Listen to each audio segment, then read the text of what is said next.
السلام علیکم محترم خواتین و حضرات.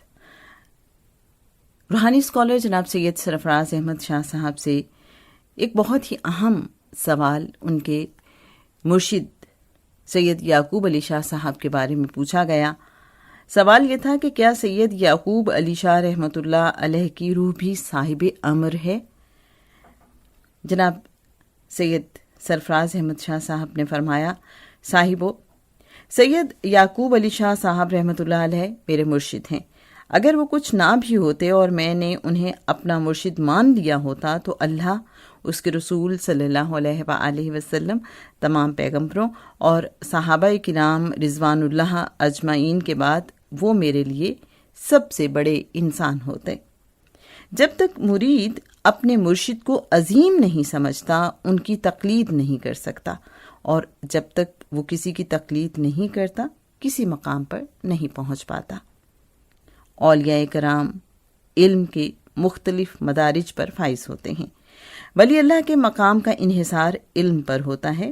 اس کے پاس موجود علم کی بنیاد پر ہی پتہ چلتا ہے کہ ولی اللہ صاحب امر کے مقام پر ہے، صاحب دعا یا صاحب کشف کے مقام پر ہے. ان اولیاء کرام میں بھی ایسے صاحبان علم گزرے ہیں جن کے پاس بے پناہ علم تھا.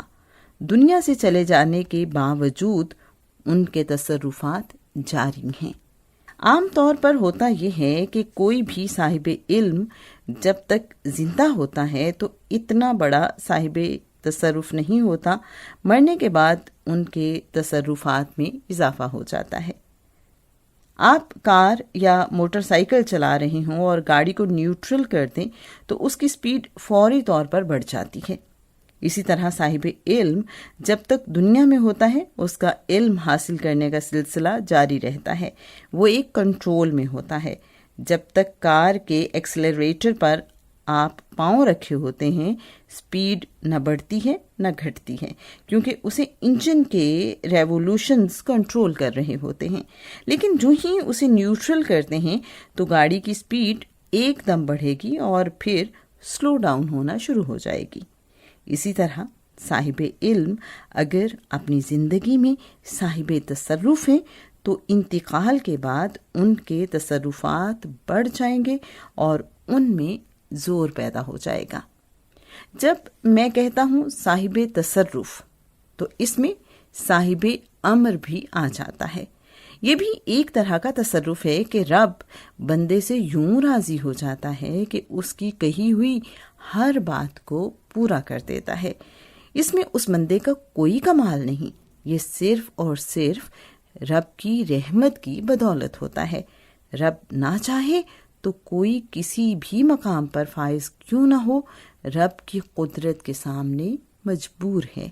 صرف رب ہے جو چاہتا ہے ہو جاتا ہے. رب تعالیٰ جب کسی بندے سے ایسا راضی ہوتا ہے کہ وہ بندہ جو بھی کہے، رب کی حیا اور وفاداری اس بندے کی زبان سے نکلی ہر بات پوری کر دیتی ہے. البتہ یہ یاد رکھیے کہ عالم الغیب صرف رب ہے. وہ جسے جتنا چاہتا ہے علم عطا کر دیتا ہے، لیکن غیب کا وہ علم جس میں وقت کا تعین ہو جائے وہ علم رب کسی کو عطا نہیں کرتا. جہاں وقت کے تعین کی بات آئے گی وہاں ولی اللہ مجبور ہو جائے گا. کتاب نوائے فقیر، پیج نمبر 62 and 63.